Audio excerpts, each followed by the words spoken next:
Here. Abe Smith. Here. Dominique Stewart. Here. Rachel Henderson. Here. Dale Delphi. Here. Amber Kirstein. Here. Emily Hines. Here. Michelle Dupree. Here. Angela Wolf. Here. All right, we have a quorum. Are there any proposed changes to the agenda order this evening? All right, seeing none, we will move into the consent agenda. I'll entertain a motion to approve the consent agenda. So moved. I second. All right, motion by Angie, second by Emily. Tonight we have approval for the Menomonie High School World Language Spring Break Trip 2026. Any questions or discussion about that approval? All right, seeing none, let's vote.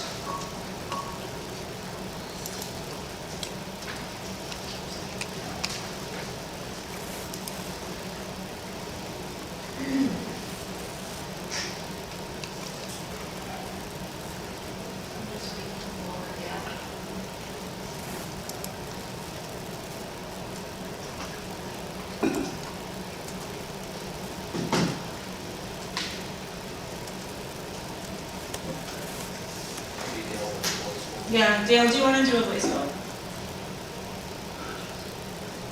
Yes. Yes. Passes 9-0. All right, motion passes unanimously. We have no items on the personnel consent agenda tonight, so we will move into our action agenda.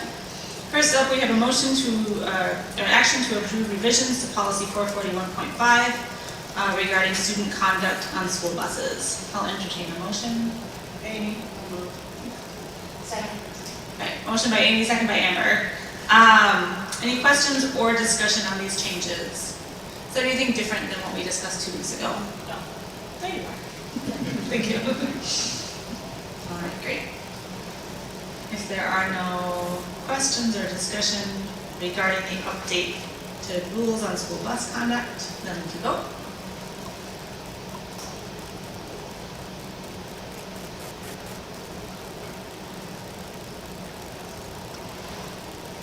Motion passes 9-0. Great, motion passes unanimously.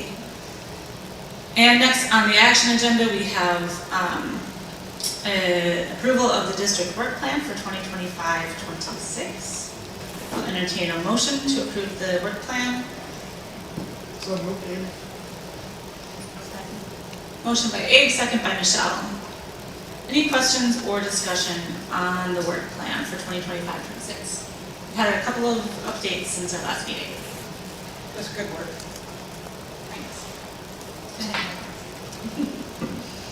I just had a clarification on pillar 4, the last bullet. Information will be gathered from a variety of sources to determine next steps. That particular bullet.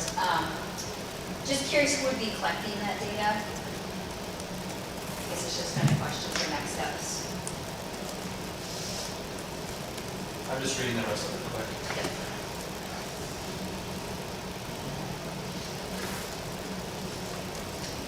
Sonia Kowiski, our Director of Student Services, will be doing the lion's share of the work, working with the different departments and building level teams.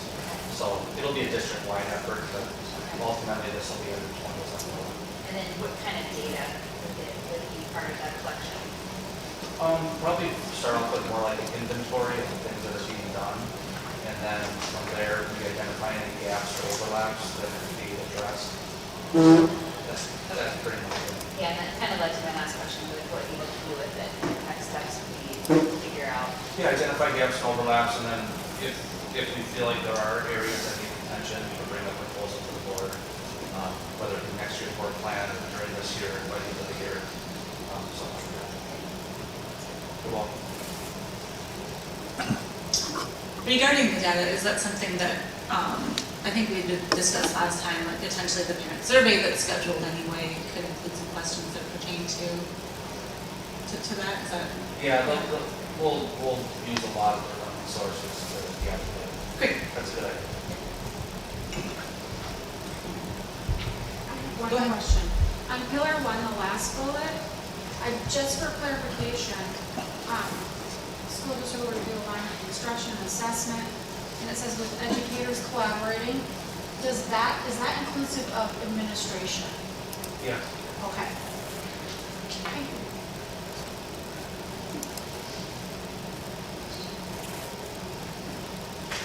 Any additional questions or discussion on the annual work plan? That's it. All right, then let's vote.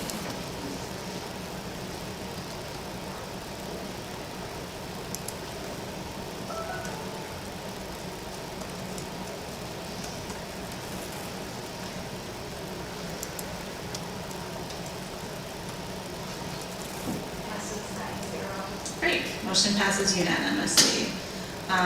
We have a short discussion agenda. The first item is reviewing extracurricular staff contract requests. Just want everyone to note at the last meeting, there was some information missing from the extracurricular staff contract request for July, simply because coaching assignments hadn't quite been figured out. So that has been filled in, so we do have the extracurricular report for July as well as for August. This is for information only. Any questions or discussion on the extracurricular staff contract requests?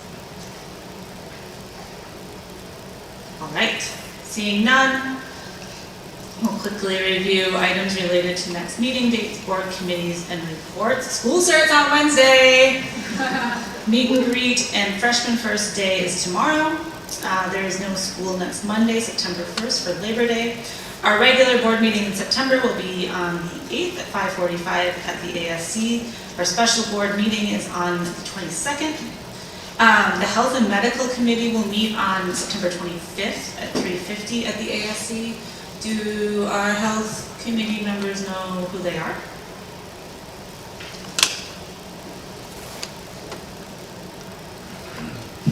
Okay, we will make sure to review who volunteered for the health committee and that they are available to attend. And then, our homecoming is early this year, right? It's scheduled for September 26th. And that is all we have here. I have one thing to add. Yeah, go ahead. So one of the committees I serve, rules I serve on is as the representative on the joint review board for the city, where they review TID districts for financing of development. There was a meeting today, which is pretty mundane, but I think given that there's been a lot of talk recently about discussion about development around town, that will probably eventually come before that board. Sometime in the next couple of meetings, I should probably give a summary of what that group has been up to and what it does, and then have an opportunity to field questions or comments from people, because I'm guessing sometime in the fall or winter, there'll be more substantive things to discuss in that group. Just want to put that out there. The next meeting of the joint review board is, I believe, September 24th, so we have a couple, at least one board meeting on. Would you want to put that on the agenda before the 24th? Yeah, I think just to Okay. give the board a 5-minute summary of what that board does, so people understand kind of what the process is and what its role is, and then and how it affects the district. And then if there's follow-up in the months down the line, we have some footing for it. Great. So we can get that on the agenda for the 8th or 22nd. So the board docs background for the meeting on the 22nd will go out on Thursday the 18th. If we could get Yep. an agenda request and then any kind of background that we want the board to have before the meeting. Okay. And ideally, I think the agenda request needs to be on that Wednesday, Okay. so the 17th or earlier. Yep. Thank you. Any other questions or discussion regarding upcoming meeting dates, board committees, and reports? Wonderful. Then we'll entertain a motion to adjourn. And we'll take a quick recess before we come back in 5 minutes for the annual meeting. Sorry, I am entertaining a motion to adjourn. Oh, I will. All right, we said adjourn, thank you. Yes.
big businesses, maybe it's possible, but I also don't trust that, we make it. I don't even remember that, like, I didn't cover that, you know, like, one of my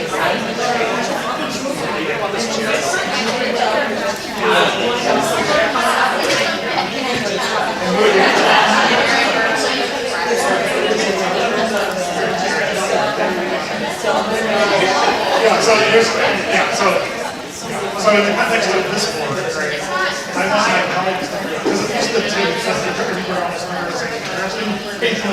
It needs like pricing. So, but I think this is something people are going to want to understand what's going on. It's very, very, very small. But it is a loss.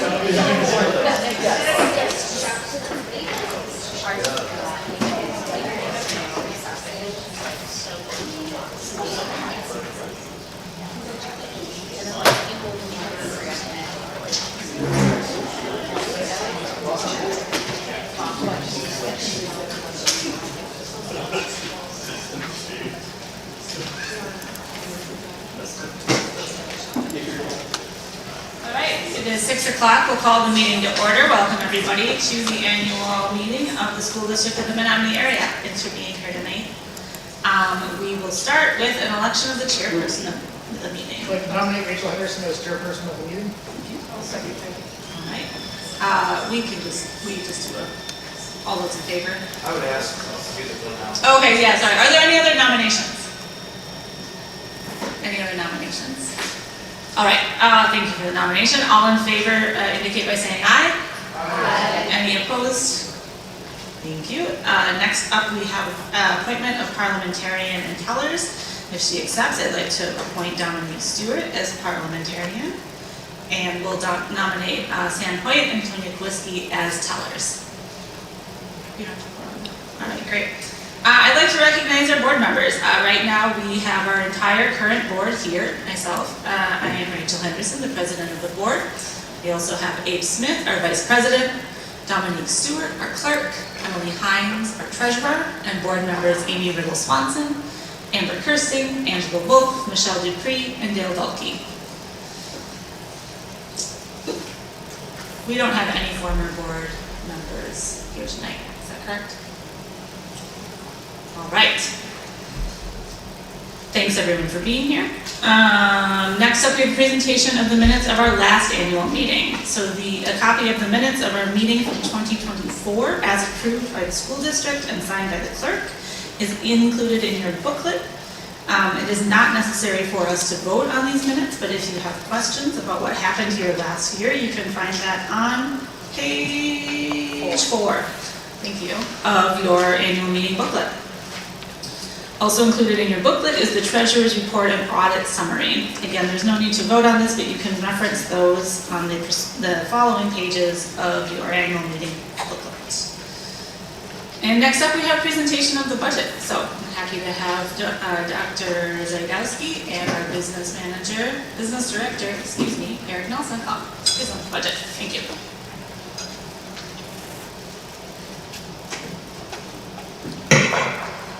Very good, thank you, Rachel. Appreciate the introduction. And like Rachel said, I'm Joe Zadowski. I'm the district administrator here in the school district. I think I know everyone here. This is my 12th year, and really appreciate the honor to be able to serve our kids, our schools, and our community. With me tonight is Eric Nelson. Eric is our Director of Business Services. This is Eric's first annual meeting. He came on board just after the annual meeting last year. So appreciate all of his hard work in developing the budget and really working hard to get ready for tonight. He'll be presenting most of the budget, but before that I want to give just a little rundown of a few items. Rachel already introduced the school board members, but again you can see their names on the screen. Appreciate our board and all that they do in service of our community and our school district. And our mission statement, everything we do in Menomonie is under this mission of embracing the unique needs and using the strength of our diverse community and dedicated to preparing all students to become lifelong learners, caring individuals, and responsible citizens. The demographics of the school district have been fairly stable. We have seen a little bit of dip in enrollment, but we have a terrific teaching staff and support staff.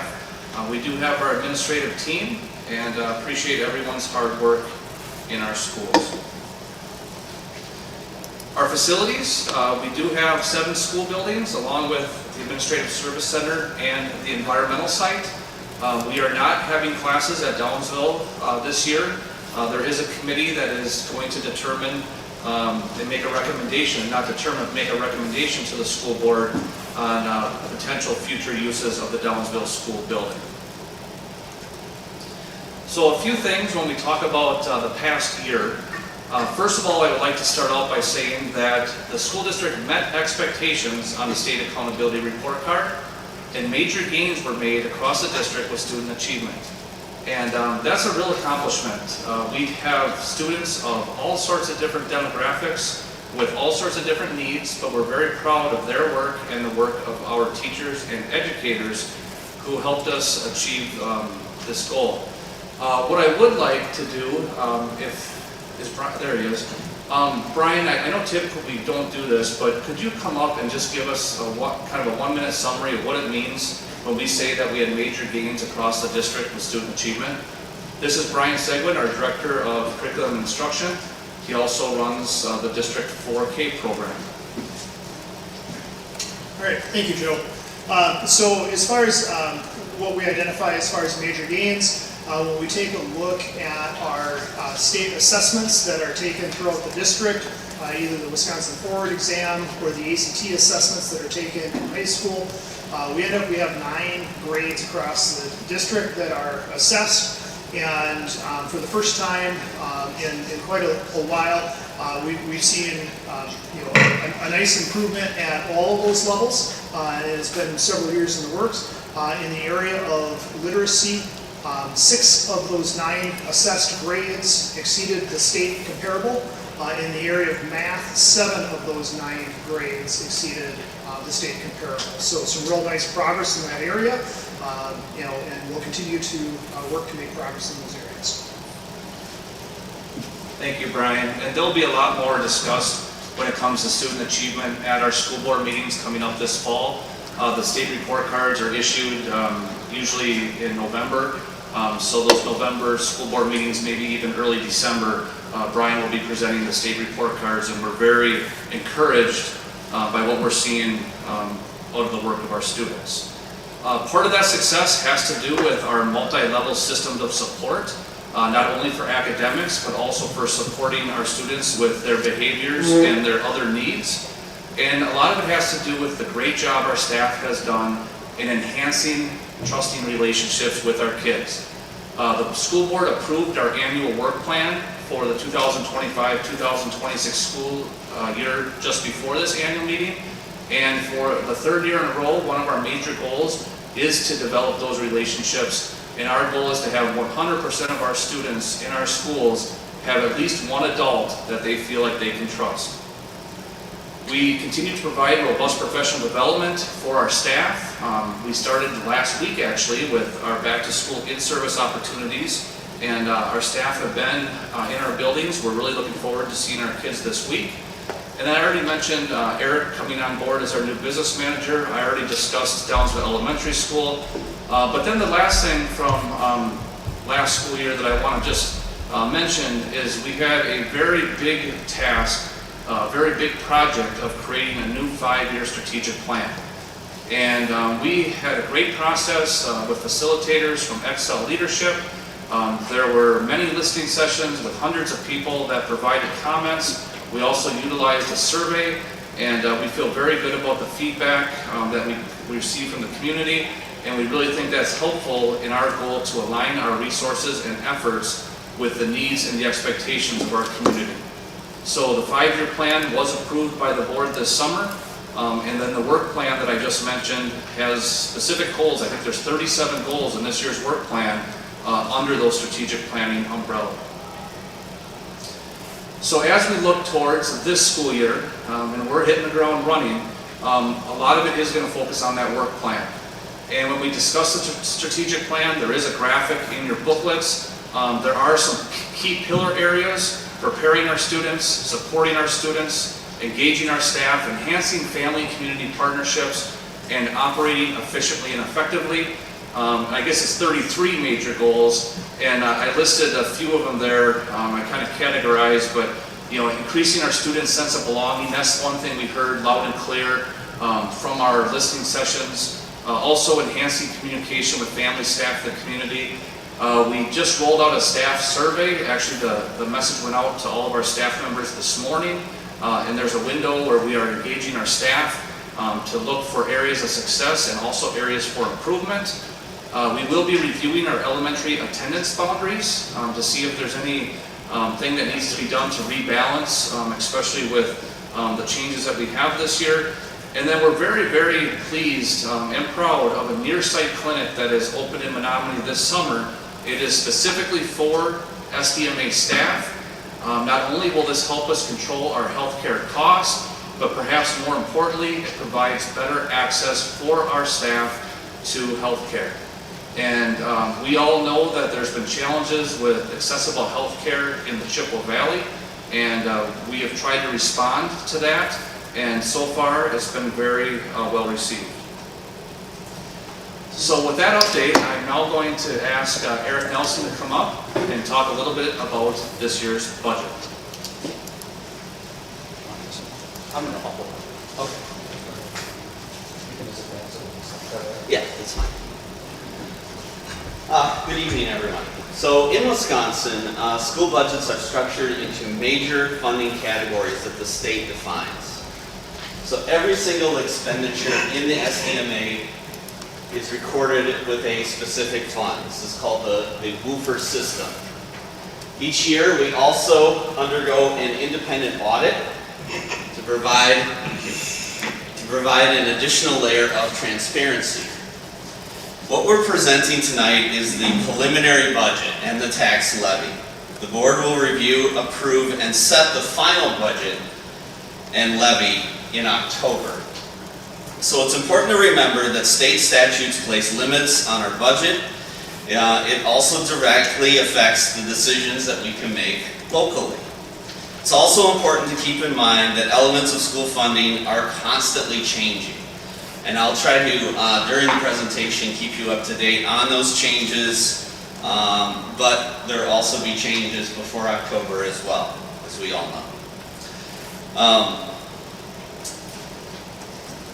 So, Wisconsin school finance. So, the new 25-27 state budget does provide some additional funding for our schools, but many feel that it falls short of what was needed. Special education reimbursement will raise slightly. So, it's going to be 42% this year and 45% next year. But that is well below the 60% recommended by school finance experts. And because these funds are sum certain, the actual reimbursement will actually come in even lower. Meanwhile, per pupil aid remains flat at $742, which is the same as last year. And all costs are rising, of course. Many schools, including ours, could be from declining enrollment or at least flatlining enrollment. And the history of revenue limit increases are not keeping up with inflation. Eric, if I just mentioned something, Yes. please, and I'm going to hop in and out of this. This is an important slide, and we'll reference it as we go through the budget. But the budget that's being presented tonight, and Eric alluded to this, is the budget that the board approved back in June. That was before the state biennial budget was approved in early July. Now, the budget the board approved included some assumptions, and some of them are pretty close to what actually got approved. But then there's other things, like the no new state aid, that is going to have a significant impact on our projection. So, the SDMA has had a long history of sound fiscal management. And our 25-26 total budget across all funds is projected to be $65.6 million. And these include those funds that are listed there. I'm not going to read them all, but for an explanation of each fund, you can visit page 7 in your booklet, and it does have an explanation of each one of our funds. And as you can see here, this is the SDMA total budget throughout history, starting in 2021. 21-22, there was some COVID, that was a COVID-19 aid and refinancing of debt, which happened in that year. Otherwise, we've seen steady and responsible management over time. And then you can see the unaudited numbers for 24-25 and the preliminary budget for 25 and 26. So some key changes in our budget ahead.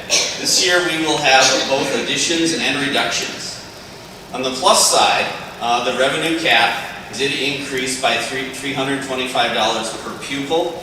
That's the 400-year increase that was passed by the governor and then approved by the Supreme Court. I believe that was earlier this year. Staff salaries are set to rise by 2.95%, and health insurance increases a relatively modest increase of 2%. We also see special education, as I alluded to earlier, projected to be around 40%, even though it was 42% some certain, it's going to bring that down to around 40%. But this is up from 30% in 24-25. On the reduction side, open enrollment costs in the budget are increasing, meaning that if you're a school that actually has more open enrollment out than more open enrollment in, that's going to lead to a reduction, which is Menomonie. So we usually have a ratio, it seems historically, of for every one student that enrolls into our district, we have 2 that go out. So meaning the dollars leave the districts as a result of about $128,000. In addition, there was a personal property aid due to Act 12. This was revenue that was outside the revenue limit in 24-25. So that was more spendable dollars that the school had. New this year is that $310,000 that was for the personal property aid will move into the revenue limit equation, meaning it just kind of gets a portion, it's just a portion of state aid. So it's not going to be an increase in our spendable dollars, it's just going to lower property taxes a bit and just be considered more or less as an additional state aid.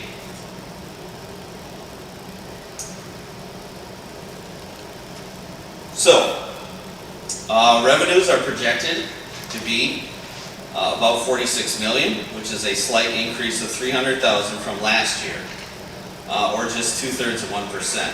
Expenses also are nearly identical at $46 million, increasing to be only about $67,000 or a 0.15% increase. This is for Fund 10. So this reflects conservative budgeting and careful cost control. Simply put, we are projecting a balanced budget for the 25-26 school year. So let's see how this compares over time. And as you can see a general operating budget has trended over time. The key takeaway here is consistency, maintaining stable revenues and expenditures year after year. Okay? And then we're going to break down to see where the revenue comes from.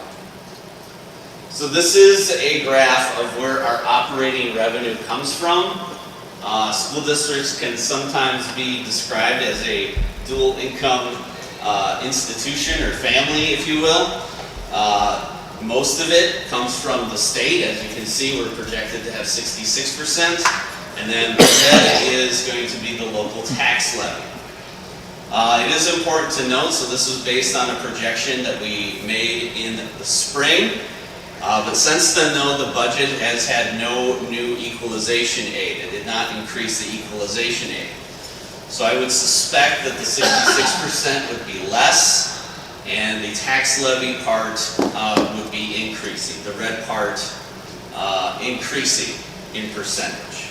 This is a problem that is not exclusive to Menomonie. This is going to be a statewide phenomenon because, again, of the state equalization aid, no increase. So for operating expenses, you can see the vast majority, goes to salary and benefits.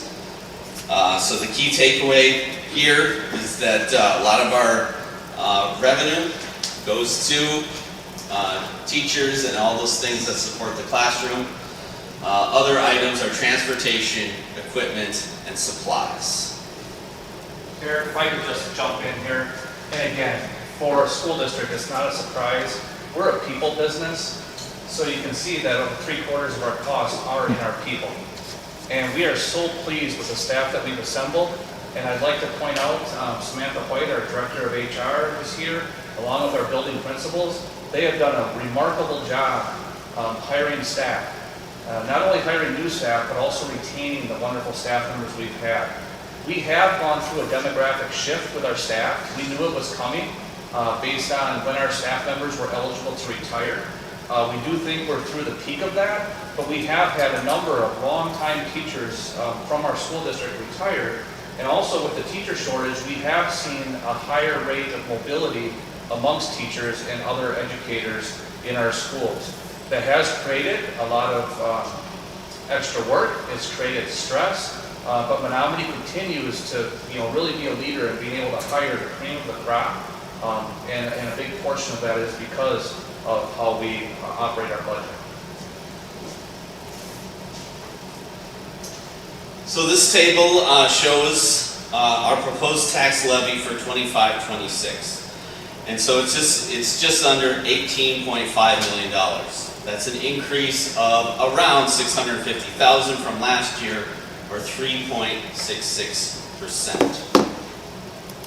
And again, this is probably going to change, this will change given new information that we will be receiving before October. Looking back over time, you can see how our tax levy has shifted. The most significant spike again was in 2021, driven by COVID-related adjustments. Otherwise, the trend is pretty steady, slow, steady, responsible management of the levy. A big part of this is the equalized property values. They've been increasing in recent years, and it reflects a healthy local economy. So for budgeting purposes, back in the preliminary budget, we were estimating a 4.17 increase for the 25-26 school year. Given recent estimates that I got last week, it'll be actually around 5.3%. And it will vary widely depending on which town or township that you are in. As compared to the state has an increase of 8.2% in property tax. So what that means is we will probably receive more equalization aid because our growth in property is less than the statewide average. So that usually equals a little more equalization aid for that. So this is all estimates again, and the valuations are not certified until October 1st.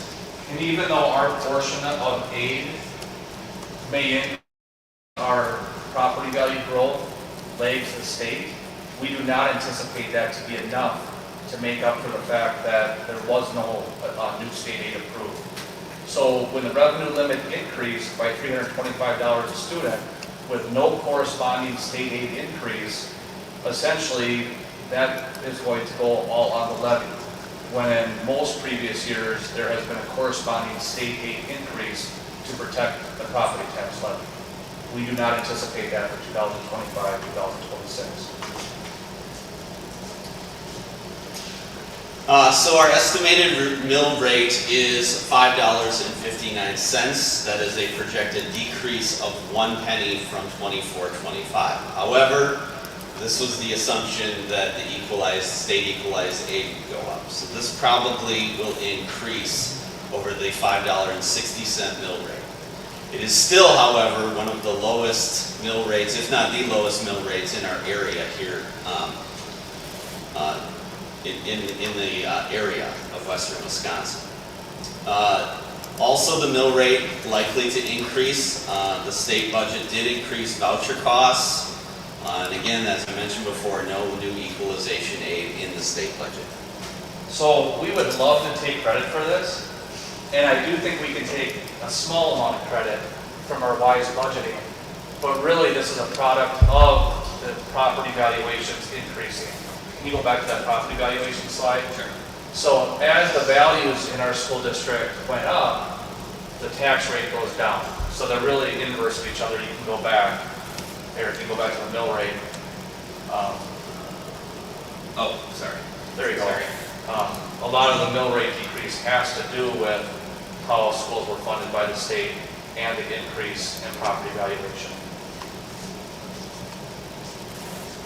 So, speaking of the voucher program continues to shift state dollars away from public schools. In the SDMA, the estimated impact for 25-26 is going to be more than $1.1 million.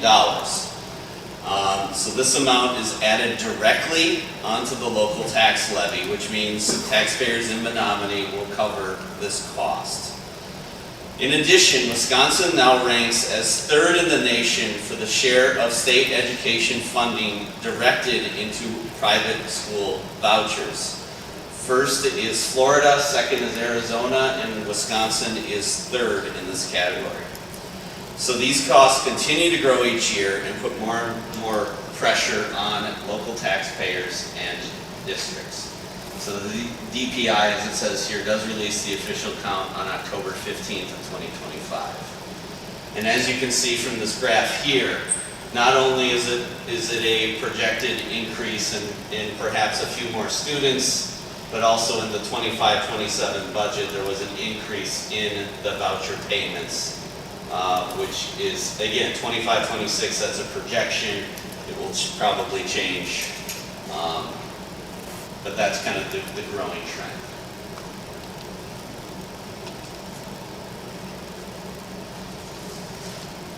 Okay. On to SDMA fund balance history. So our general fund balance, this is Fund 10, remains strong, and it is sufficient to cover operational cash flow. That means we don't need to short-term borrow to pay bills, which is a sign of good fiscal health.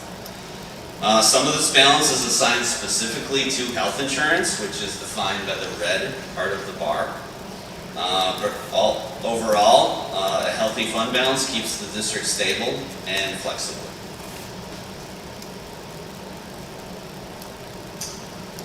So this is a projection of fund balance starting in 25-26. So the blue bars represent the value projected value of the general fund or Fund 10. The yellow region is, if it's above that, it means that the district would not have to borrow. That's kind of the 11 million threshold that the district would not have to borrow for cash flow purposes. And then the purple line represents increases and decreases in the fund balance.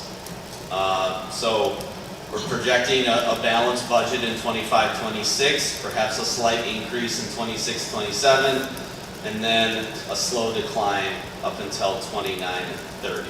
So for a fund balance projected of around 15 million in 2029-2030 school year. We are very, very happy and pleased to be able to share this tonight, because for the last few years, this graph has looked a lot different. We have made several changes. We actually had a referendum, you all know that failed.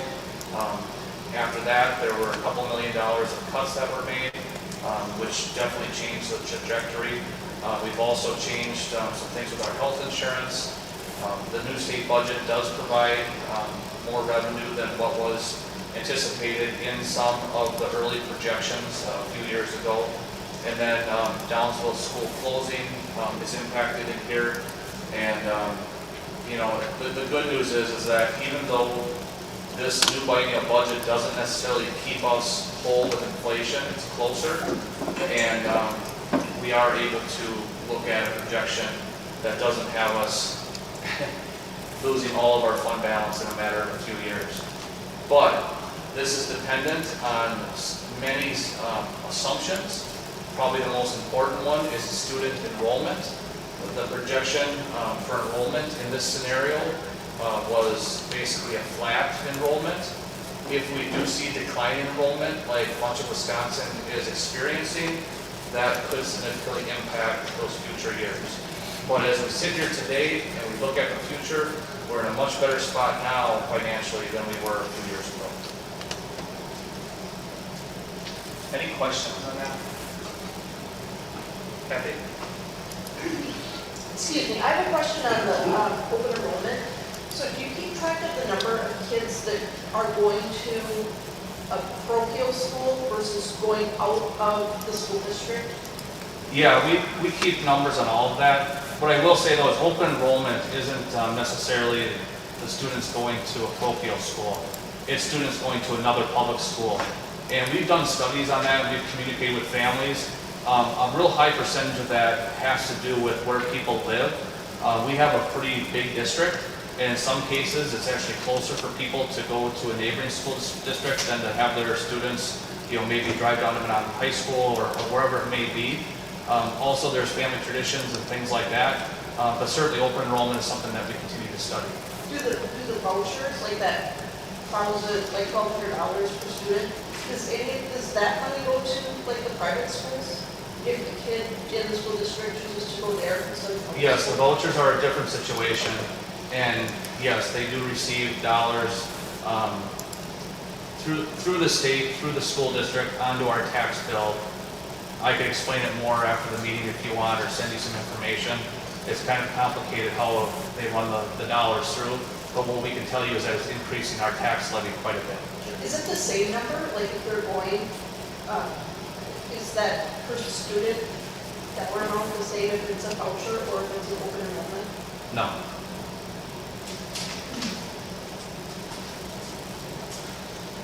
Okay, and I believe in the mid-January meeting, this is a slide that I showed as well. So this is long-term debt, and through refinancing and defeasance of debt, we've saved millions of dollars in interest payments over time.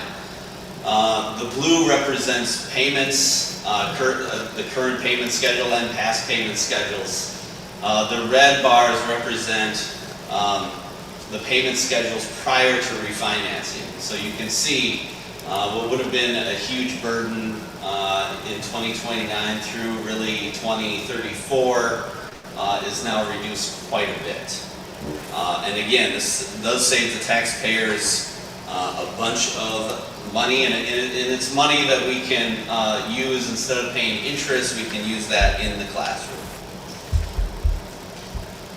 Additionally, we have a Fund 46.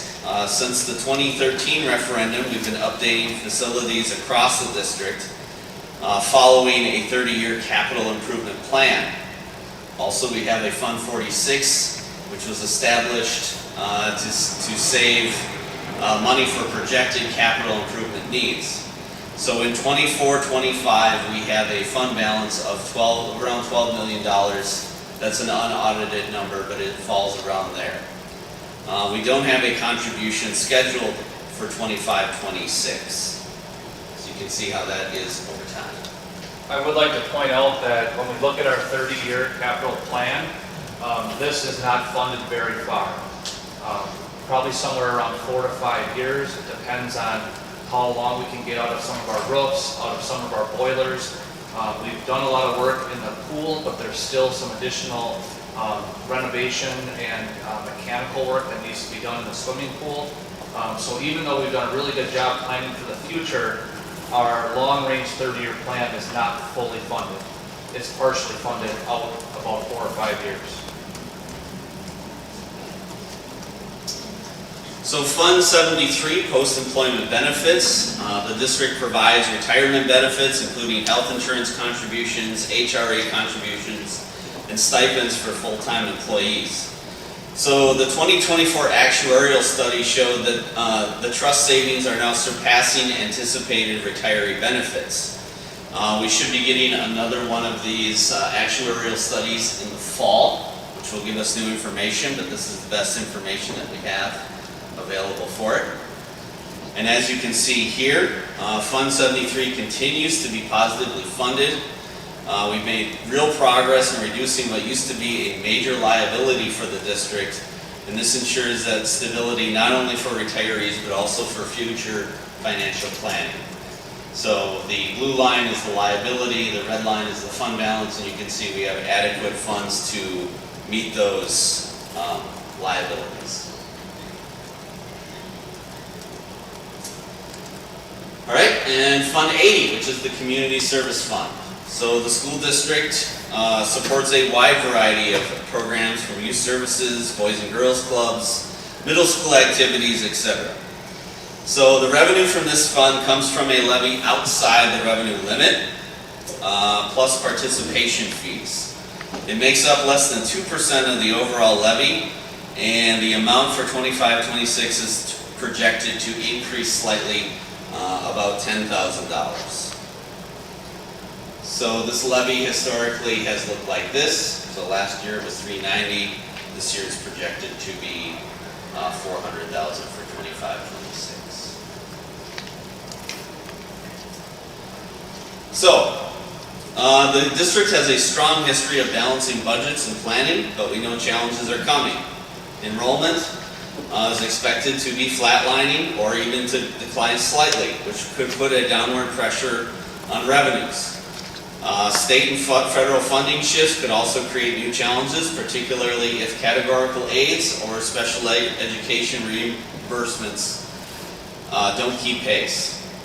At the same time, we also have a lot of outgoing maintenance and upgrades that are essential for safe and effective learning environments. The longer these are deferred, potentially they could increase in expenses as well. So this puts, pressures that may require a capital referendum in the future. Thanks, Eric. And it should be pointed out that Menomonie is becoming one of the few schools that is not operating with a referendum for operations. There was an operation for capital improvements in 2013, but we've been able to do this without additional revenue coming through a referendum. We hope that we can continue to do that, but that does not include any new initiatives. It does not include additional pressures from the teacher shortage, and it does not include any major capital improvement needs with all of our buildings. So surely there will be, like Eric said, there will be challenges in the future, but as we sit here today, we're happy to present this to you in a solid financial situation. So with that, we'd be happy to open up the floor for any additional questions that anybody might have.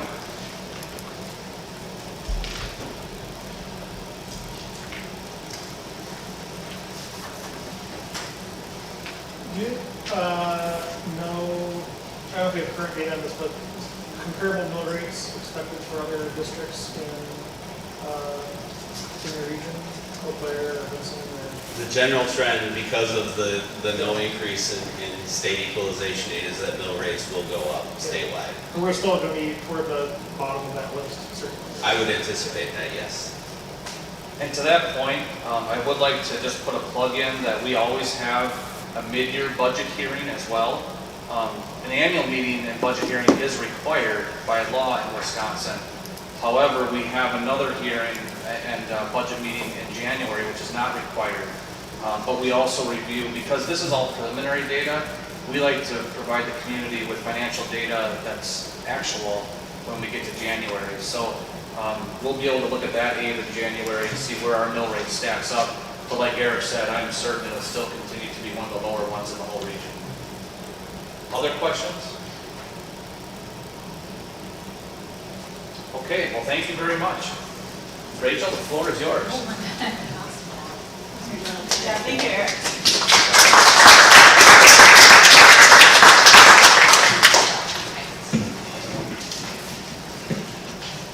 Thank you so much, Eric, for all of that information and getting through your first budget presentation. All right, we have some more business for our annual meeting. The first is the adoption of a tax levy for general debt service and community service funds. So this is where everybody in the room gets to vote or make motions if they want to. With respect to the adoption of the levy, our proposed motion here, which appears on your agenda, is that there be levied upon the taxable property of the school district of the Menomonie area the sum of $18,537,275 for the operation of district schools and for discharge of long-term debt obligations for the 2025-2026 school year. So I will entertain a motion at this point. So, second. All right, motion by Abe, second by Brian Segman. And we'll do a voice vote unless it's unclear. All those in favor of the motion indicate by saying aye. Aye. Any opposed? Wonderful, motion passes. Next up, we have a resolution to authorize annual compensation for Board of Education members. So here the proposed motion is that members of the Board of Education be compensated with annual salaries as follows. Board President, $1,200, all other members, $1,000 each. That is the amount that was approved last year. I'll entertain a motion on this subject. I'll make the motion. Oh, thank you. Do you have a second? I'll second. Thank you. Motion by Tonya Fiske, second by Sam White. Thank you. All those in favor indicate by saying aye. Aye. Any opposed? Great, and finally, Resolution C, we have the authorization for the reimbursement of travel expenses for Board of Education members. Again, our proposed motion that members of the Board of Education be compensated for actual and necessary expenses incurred in the performance of duties. Entertain a motion. I'll second. All right, motion by Sam, second by Stacy Lee. All those in favor indicate by saying aye. Aye. Any opposed? Right, and we got that out of the way. Finally, we have other new business within the powers and authority of the annual meeting. So now is a moment when electors attending the meeting can request information or be heard on any topic relative to the powers of the annual meeting. So now I'll entertain any comments or questions regarding, if folks thought of questions about the budget in the few minutes since Eric sat down, you can still pop in. He's still here.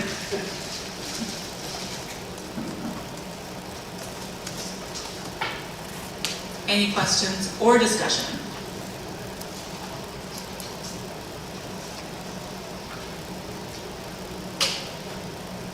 I can stand here all night.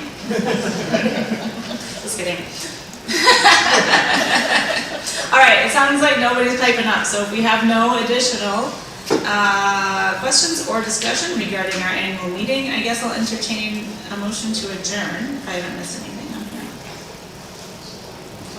All right, motion by Brian Seidman, and we stand adjourned. Thanks everybody for attending tonight. This might be the shortest annual meeting I've ever been to.